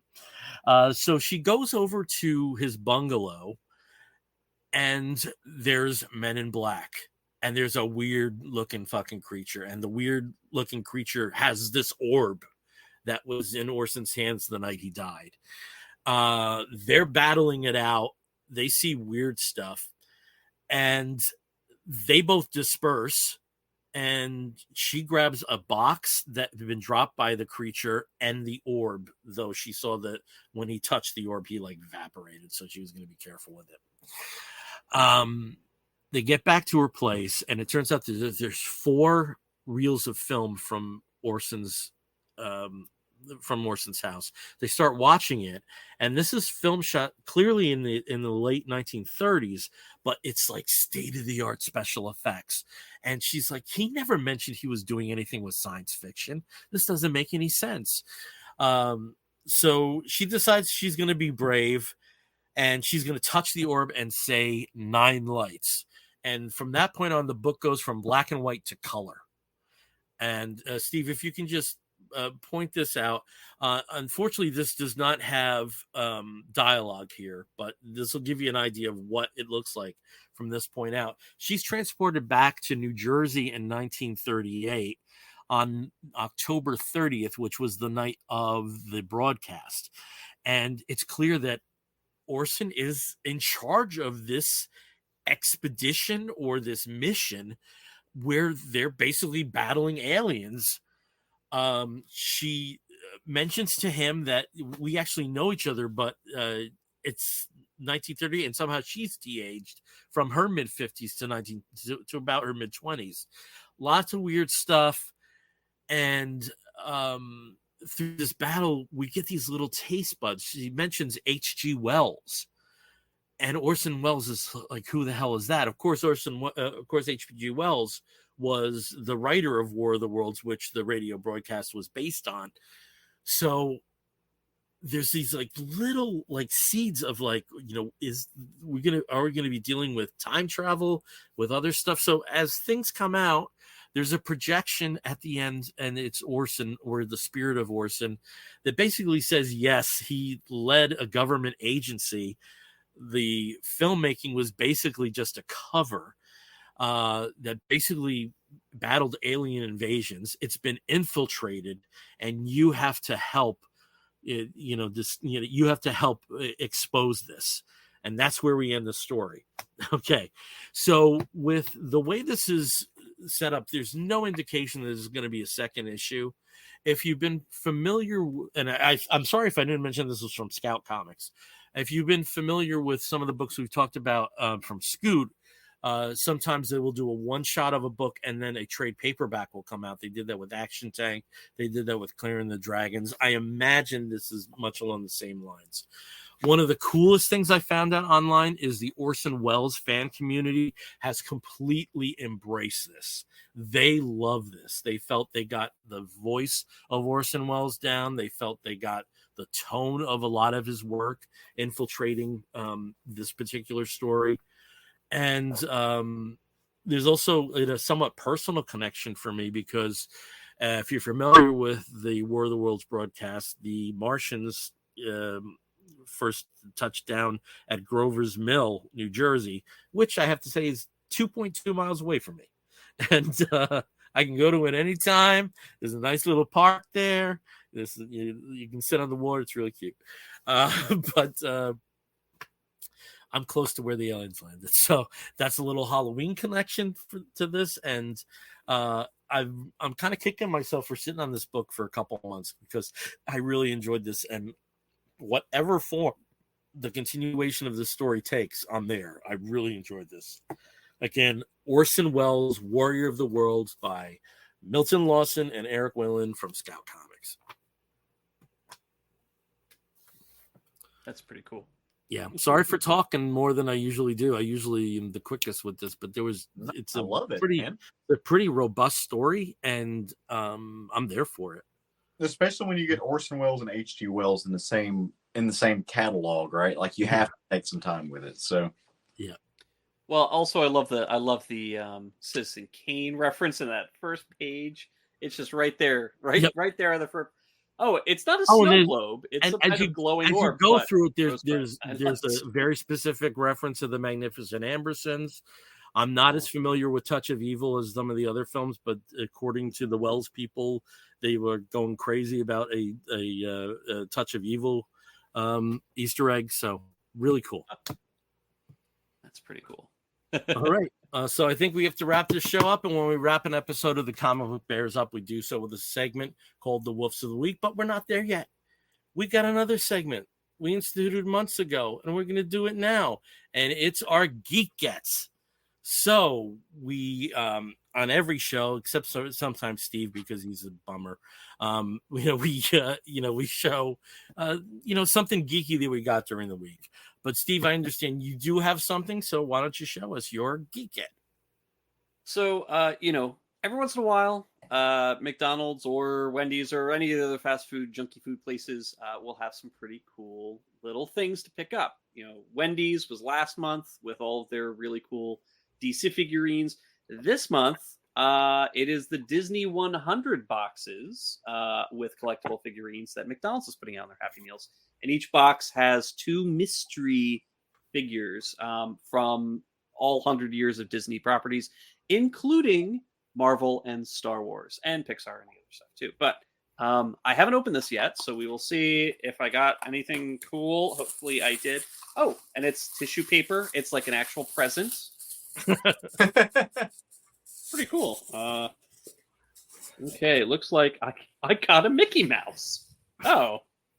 I got a Mickey Mouse and I got a Captain Marvel. Cool. There you go.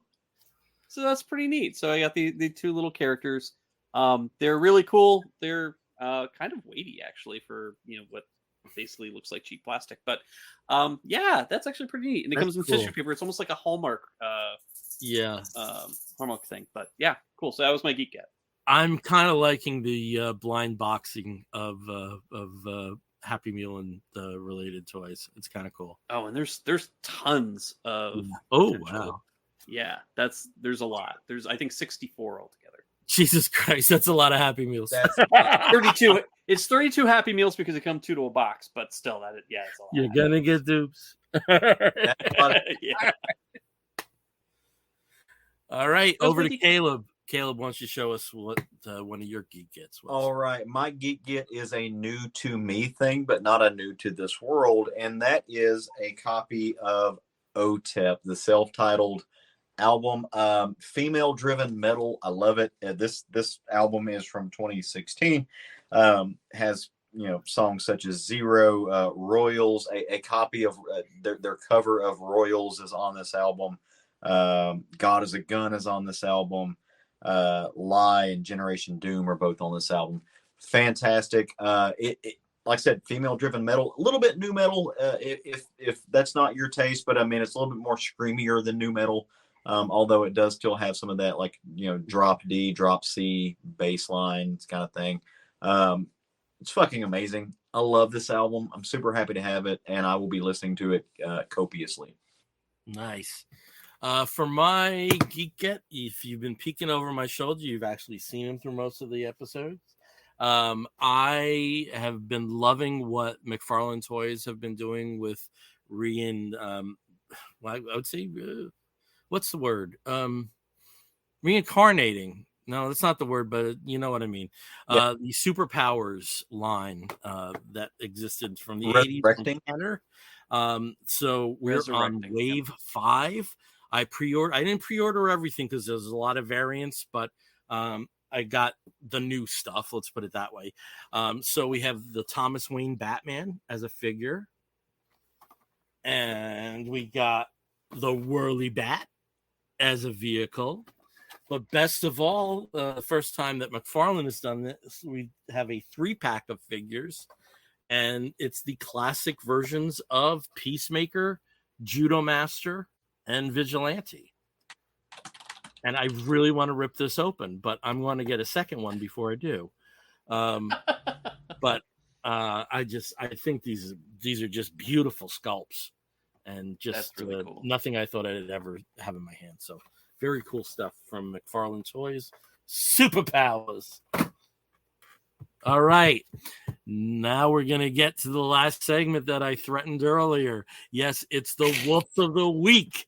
In the bear community, when you find a fellow attractive, you woof at him. And we do something very similar in the show where we woof at something which may be comic related, but it also may be a film or a TV program or a book or a charitable initiative, anything under the sun that we think you, fair listener, or possibly viewer, may be interested in sampling. I'll start as I always do with Steve. Steve, what is your Woof of the Week? My Woof of the Week goes out to a TV show, of course. And this one is out on the Max app, HBO Max formerly, and it is called Scavenger's Reign. It is a sci-fi animated epic. So far, they've released 9 episodes. I'm not sure if they're going to have much more. I haven't watched the last 3, but it is gorgeous. If you love Miyazaki, if you love that kind of organic, unique creatures and landscapes and flora. I mean, this has it all. It's just Robinson Crusoe with various people, crew members of a ill-fated cargo ship that are crash landed on this planet trying to get out, but also survive. And very, very unique, very interesting, and beautifully, beautifully rendered. So check it out if you can. It's on the Max app. Nice. Yeah, Caleb, were you going to say something? No, I said nice. Nice. All right. We both said at the same time. All right, Caleb, you seem to have the mic, so why don't you tell us about your Woof of the Week? Yeah, my Woof of the Week also goes out to a television show. And again, I'm very Halloween themed tonight because this is a bit of a horror Halloween episodic thing. And it is the Fall of the House of Usher. Nevermore, the Fall of the House of Usher, I should say. If you like to be creeped out a little bit, if you're a fan of Edgar Allan Poe, or if you just really want to see Mark Hamill deliver a genuinely unsettling tour de force performance, then this is the show for you. It is also, you need to be very okay with the with a billionaire and the family of a billionaire having some hate thrown at them via like murder a little bit, right? So we live in this age where now like we're celebrating the death of billionaires and corrupt families and stuff, and the pharmaceutical industry being just evil pieces of shit, right? So if you want if you want to see them get their comeuppance via Edgar Allan Poe, this is your show, right? And again, Mark Hamill just wins at this. Like, his voice acting comes in. He is the most disturbing version of himself I have ever seen him be, and it is amazing. Also, you get very good, very, very, very good performances by Bruce Greenwood. He's phenomenal in this. And Rahul Kohli is both sexy in every kind of way and just wonderful. So go check this show out. It is streaming on Netflix, and it is well worth your time. Even though Halloween has passed, leaves are still brown. Watch. Okay, I'm going to break with the two of you. Instead of a TV show, my Wolf of the Week goes out to a band. This past Saturday, I saw Depeche Mode. Hey, I've heard of them. Concert. Yeah, I saw them at Madison Square Garden on their current tour. I would never rank Depeche Mode as one of my favorite bands, but I'm a kid of the 80s. I'm a new wave kid, and they play a show, I'm going to know every word of the non-new songs. So just put it that way. So I just want to direct people to some of their records. This is a very good starting point. Depeche Mode, the singles, if you're unfamiliar with the group. They've been, if you want to go back to that, Steve, they've been putting records out on Mute in the US and on Sire. Mute in the UK, Sire in the US for a long, long time. This is a pretty good singles distillation. However, I do feel that their best single came out a little bit after that, which is 2005 with Precious. Luckily, they actually did that in concert. Very cool. If you go over to another album that's called Black Celebration, if I had to rank their albums, this would be my favorite. Steve, it's another graphic. Just if you can go to the Black Celebration graphic for people that are watching here. I think that is. There we go. Yep. So in the mid 80s, Depeche Mode started incorporating more industrial sounds into their synth pop. Not so much like the industrial rock of, you can't even call it rock, of Throbbing Gristle, but Einstürzende Neubauten. I'm just like so happy every time I pronounce that correctly. Laibach, a lot of the more European groups, DAF, and it kind of started with Get the Balance Right and People Are People, but Black Celebration was where they really refined that. So I think if I had to rank the albums, this would be my favorite. And then Steve, if you can go back to two graphics for the people that are watching, this is their current album, and in a lot of ways it's their most personal album, Memento Mori. The group suffered a loss last year. I believe it was 2022 when Andy Fletcher died. I don't even think he was in, I think he may have been only in his early 60s.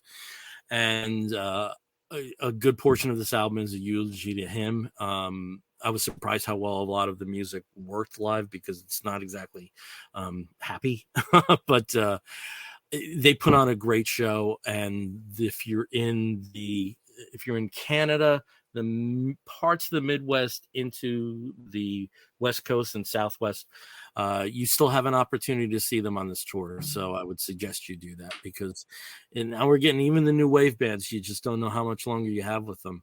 And, here I am, at 56 years old, and I danced the whole night, and I haven't done that in a long, long time. And it felt good. It really felt good. So that's my Wolf of the Week, Depeche Mode. Awesome. All right. We're wrapping this up now. Again, we are the Comic Book Bears podcast. You can find us on the X and the Threads and now the Blue Sky, right? Yep. The Blue Sky as Comic Book Bears.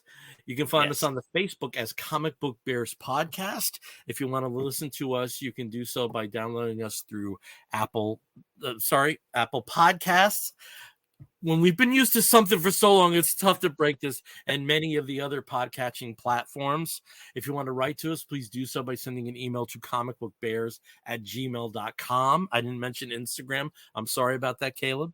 I want to thank these guys for taking over some of the social media accounts. I really, really appreciate that. And if you want to write to us, please do so by sending an email to comicbookbears@gmail.com. Until next time, I'm Bill Zanowitz. I'm Steve Morey. And I'm Caleb Alexander McKenzie. If you're listening to the audio version, you're going to hear a woof and an explosion. We'll be back real soon, probably in 2 weeks. Take care, everyone. Woof.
Bye. Woof. Boom. Spooky. Grr.